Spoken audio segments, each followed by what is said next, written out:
How to delete search history on YouTube application. Hi everyone, this is Kate and welcome back to another video, and in today's video we will learn how we can delete search history on YouTube application. So without further delay, let's get started with this video. First of all, launch the YouTube application in your mobile device and make sure that you're logged into your account. So once you're here, tap on your profile icon at the bottom right corner. Once you land on this page, head towards the top right and tap on the settings icon. Now on the settings, scroll down a bit and head towards or tap on your data in YouTube. After you get to this page, scroll down a bit and there you have YouTube search history. Scroll down a bit and there tap on manage your YouTube search history.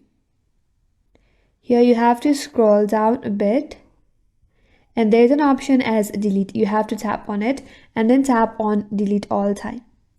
After that, all your search history will get deleted. So that's the way to delete search history on YouTube, and that's all for today's video. Hope this video was helpful, and if you're new to our channel, consider subscribing. Thank you for watching and stay tuned for more videos.